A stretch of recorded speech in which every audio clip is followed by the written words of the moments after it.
Remue ménage. Remue ménage.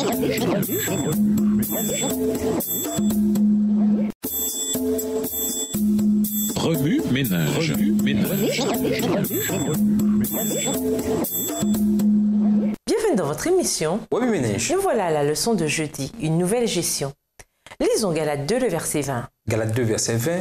J'ai été crucifié avec Christ, et si je vis, ce n'est plus moi qui vis, c'est Christ qui vit en moi. Si je vis maintenant dans la chair, je vis dans la foi au Fils de Dieu, qui m'a aimé et qui s'est livré lui-même pour moi. De tous les passages des Écritures qui m'aident chaque jour à croître dans mon cheminement chrétien, Galates 2, verset 20 est celui que je préfère. Ce n'est pas une promesse d'espérance, ni un texte de consolation, mais une déclaration de ma condition de disciple du Christ. Ce n'est plus moi qui vis, mais c'est le Christ qui vit en moi. La métaphore que j'aime utiliser est celle de gérant. Je suis plus qu'heureux d'avoir le Christ pour gérant. La personne et la présence du Christ en moi permettent au surnaturel de prendre le contrôle de ma vie et de la gérer. Peut-on désirer plus que ça? Tout serait parfait s'il n'y avait pas le passage « Si je vis maintenant dans la chair » dans la version du second. Vous voulez dire qu'il y a un problème avec la chair? C'est un peu difficile parfois. J'aime les épîtres de Paul pour leur honnêteté.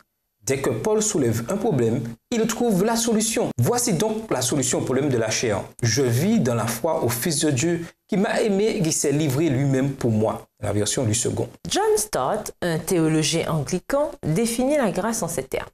Un amour qui prend soin, qui plonge et qui secourt. J'aime cette définition. Et dans le contexte de la gestion chrétienne, c'est là que la conversation commence.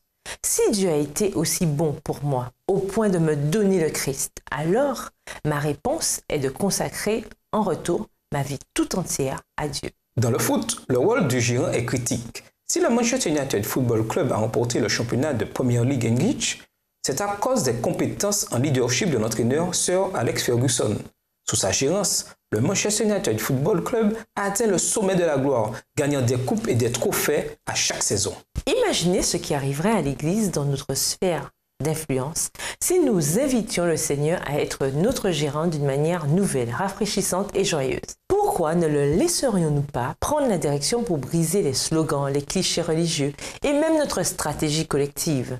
Imaginez une église, notre église, où les problèmes de leadership, de déclin de l'effectif, de manque d'engagement, de maigres finances et de division ne seraient que des conversations historiques parce que Dieu est totalement aux commandes. Le cantique suivant résume l'essence de la gestion chrétienne de la vie. Prends ma vie, elle doit être à toi seul au divin maître. J'espère non seulement en comprendre la signification, mais aussi la vivre. Remue ménage, si Dieu devenait le gérant de votre vie aujourd'hui, quels changements radicaux pourrait-il y apporter? Sur une échelle de 0 à 10, à combien évaluez-vous votre consécration à Dieu? Au revoir. Et à demain si tu veux. Remue ménage. Remue ménage.